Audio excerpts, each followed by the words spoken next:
بسم اللہ الرحمن الرحیم۔ بچوں کو کامیاب انسان بنانے کے لیے سب سے اہم چیز ان میں موجود قائدانہ صلاحیتوں کی تربیت ہے۔ زیادہ تر لوگوں کے خیال میں بیشتر کامیاب لوگوں کی شخصیت میں موجود خصوصیات پیدائشی ہیں، جبکہ لیڈرشپ اسٹڈیز کے مشہور امریکی اسکالر وارن بینسن کے مطابق قائدانہ اہلیت کو پیدائشی قرار دینے کا خیال محض فرسودہ ہے۔ دراصل لیڈرز یا قائد پیدا نہیں ہوتے بلکہ بنائے جاتے ہیں۔ اگر بچوں کی صلاحیتوں کو شعوری طور پر نکھارنے کی کوشش کی جائے تو اس کے بہتر نتائج مرتب ہو سکتے ہیں۔ چیزوں کو سمجھنے کی صلاحیت، دوسروں سے بات کرنے کا ہنر، اہداف کے حصول کی جستجو اور بہتر قوت فیصلہ کا بچپن کے تجربات سے بہت گہرا تعلق ہے۔ بچے کی نفسیات سمجھنے کے لیے بطور والدین آپ اپنے بچے کو پیدائش کے دن سے سمجھنا شروع کر دیتے ہیں۔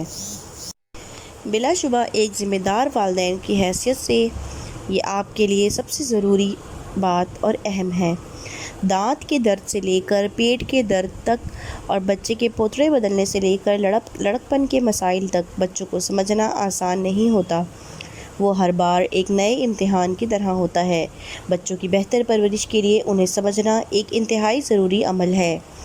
آپ کا بچہ خاص شخصیت کا حامل ہے اور یہ خصوصیت ساری زندگی اس کے ساتھ رہتی ہے۔ آپ کا رویہ بچے کی شخصیت کے مطابق ہو، نہ کہ آپ اس کی شخصیت کو بدلنے کی کوشش کریں۔ بچے کی نفسیات کو سمجھنا ایک صبر آزما کام ہے۔ جب بچہ دنیا میں آنکھیں کھولتا ہے تو ماں اور باپ دونوں ہی زندگی کے پرخار راستوں سے اس کی رہنمائی کرتے ہیں، اسے اس منزل تک لے جاتے ہیں۔ اپنے لیے درست راستے کا انتخاب کرنے کا قابل ہو سکے۔ بچے کی پرورش میں اس کی جسمانی ضروریات کی تکمیل، جس میں مناسب غذا، صحت کی طرف توجہ اور اچھی تعلیم، اس کی متوازی گھریلو تربیت اور دین سے واقفیت کی ضرورت ہوتی ہے۔ بچوں کی تربیت والدین کے لیے ایک بہت بڑی ذمہ داری اور بہت بڑا چیلنج ہے۔ اس چیلنج کے لیے کہیں ڈگری کی ضرورت نہیں، بلکہ بچے کی نفسیات اور اس کی ضرورت کو سمجھتے ہوئے ہر مرحلے پر قدم بقدم اس کے ساتھ رہنا اور اسے ایسا ماحول فراہم کرنا ہے جو اسے ایک کامیاب انسان بنا سکے۔ والدین بچے کی تربیت اور اس کی نشو و نما میں بہت اہم کردار ادا کرتے ہیں۔ جب آپ کسی کام کے کرنے کا ارادہ کرتے ہیں تو آپ کی دلچسپی اس کام سے وابستہ ہوتی ہے۔ بچے کی نشو و نما میں آپ ہر اس وٹامن کی تلاش میں سرگرم عمل ہو جاتے ہیں جن کے بارے میں ڈاکٹر صاحبان آپ کو ہدایت دیتے ہیں کہ یہ وٹامنز ہر حال میں بچے کو دی جائیں۔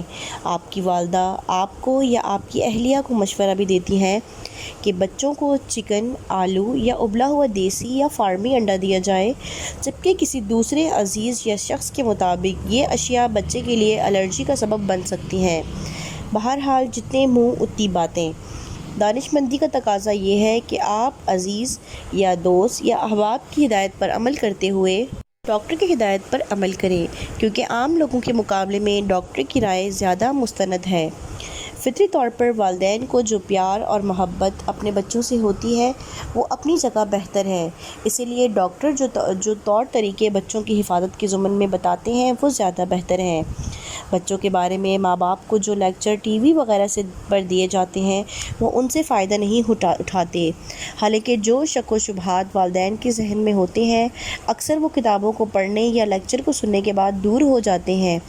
لیکن بنیادی طور پر اس ذوق کے بارے میں جو ورثے میں ملا ہوتا ہے اس کی اہمیت ان کی نگاہوں میں زیادہ ہوتی ہے۔ مثلاً آپ کی بچی کا گڑیوں سے کھیلنا یا اس کی نوعیت کی دیگر سادہ سی تفریحات جن کے بارے میں والدین کی جانب سے کوئی رکاوٹ پیدا نہیں ہوتی۔ اب رہے باقی امور تو وہ تجربے سے حاصل ہوتے ہیں۔ بچوں کو نہلانا، ان کے کپڑے تبدیل کروانا وغیرہ، یہ کچھ ایسے پہلو ہیں جس سے نہ صرف بچے میں اپنائیت پیدا ہوتی ہے بلکہ اپنائیت کا رشتہ بتدریج مستحکم بھی ہوتا چلا جاتا ہے۔ پھر ایک ایسا وقت آتا ہے کہ آپ کی بچی یا بچے میں اپنے بھی کچھ نظریات جنم لینا شروع کر دیتے ہیں۔ نیز ایک ایسا وقت آتا ہے کہ جب آپ کی رائے آپ کے بچے کا نقطہ نظر آپ سے بالکل مختلف ہو جاتا ہے۔ مثلاً آپ اپنے تجربات کی بنیاد پر ایک حتمی رائے قائم کر لیتے ہیں، جبکہ آپ کی اولاد اپنے مشاہدے کے تحت غور کرتے ہوئے آپ کی کچھ باتوں سے اختلاف رائے کرتے ہوئے انکار کر دیتی ہے۔ یوں آپ میں اور آپ کے بچے کے مابین تجربہ اور مشاہدہ کا اختلاف جنم لے لیتا ہے۔ ہمیں یہ ہرگز نہیں بھولنا چاہیے کہ قائدانہ صلاحیت کے مالک یا لیڈرز ہی اپنے مسائل کے حل کے متعلق سوچتے ہیں، جبکہ پیچھے چلنے والے مسائل کے بارے میں سوچتے اور بولتے ہیں۔ بچوں کی قوت فیصلہ کو بہتر بنانے کے لیے ضروری ہے کہ ان کے حوالے ایسے کام کیے جائیں جن کا تعلق پیچیدگیوں کو سلجھانے اور انہیں مختلف مراحل پر فیصلہ کرنے کی ضرورت پیش آئے۔ اس حوالے سے بچوں کو یہ اختیار دیا جا سکتا ہے کہ وہ کیا کام کس طرح سے کرنا چاہتے ہیں۔ اس طرح جب بچوں کو فیصلہ کرنے کے زیادہ سے زیادہ مواقع ملیں گے تو انہیں ادراک حاصل ہو سکے گا کہ فیصلہ سازی کتنی اہم ذمہ داری ہے اور بروقت درست فیصلے کا نتائج پر کس قدر گہرا اثر پڑ سکتا ہے۔ قائد اور لیڈرز اتفاقات کے بجائے اپنی چوائس کے ساتھ جیتے ہیں۔ بچوں کی دلچسپی کے کاموں میں ان کی بھرپور حوصلہ افزائی کریں، اس طرح وہ پوری لگن کے ساتھ اپنا کام کریں گے اور عین ممکن ہے کہ والدین کی حوصلہ افزائی کی بدولت ایک دن وہ کسی خاص شعبے میں قائدانہ کردار کے نبھانے کے قابل ہو جائیں۔ یہ بات اپنی جگہ درست ہے کہ ہر بچہ مستقبل میں قیادت کے اعلیٰ سطح پر نہیں پہنچتا، لیکن زندگی میں کسی نہ کسی صورت میں اسے قائد کا کردار نبھانا ہوتا ہے۔ اس لیے بچوں کو ایسی سرگرمیوں میں حصہ لازمی بنانا چاہیے جس میں ان کی دلچسپی ہو۔ بچوں کا موازنہ کسی دوسرے بچوں، خاص کر کے ان کے سگے بہن بھائی یا کزن وغیرہ سے یا دوست سے مت کیجیے۔ ہر بچہ منفرد اور جدا اہمیت کا حامل ہوتا ہے۔ بچوں کو ان کے خواب اور خواہشات کی تکمیل میں مدد دیجیے۔ اگر آپ ایسا نہیں کریں گے تو آپ کا بچہ احساس کمتری کا شکار ہو جائے گا اور اس کے ذہن میں یہ خیالات جنم لینا شروع کر دیتے ہیں کہ وہ آپ کی نظروں میں کبھی اچھا نہیں بن سکتا۔ اپنے بچوں کو یہ سکھائیں کہ مختلف ہونا اچھی بات ہے اور یہ ضروری نہیں کہ وہ بھیڑوں کی طرح زندگی گزاریں۔ ان کے ذہنوں میں بچپن ہی سے صحیح اور غلط کی تمیز پیدا کیجیے تاکہ وہ بڑے ہو کر دوسروں کی باتوں سے گمراہ نہ ہوں۔ اور یہ بات یاد رکھیں کہ آپ کا بچہ آپ کی ذات کا پھیلاؤ نہیں ہے، وہ ایک فرد اور وہ ایک ذمہ داری ہے۔ بچوں کو تفریحی مقامات مثلاً پارک، چڑیا گھر، پلے گراؤنڈ وغیرہ لے کر جانے کے لیے وقت نکالیں۔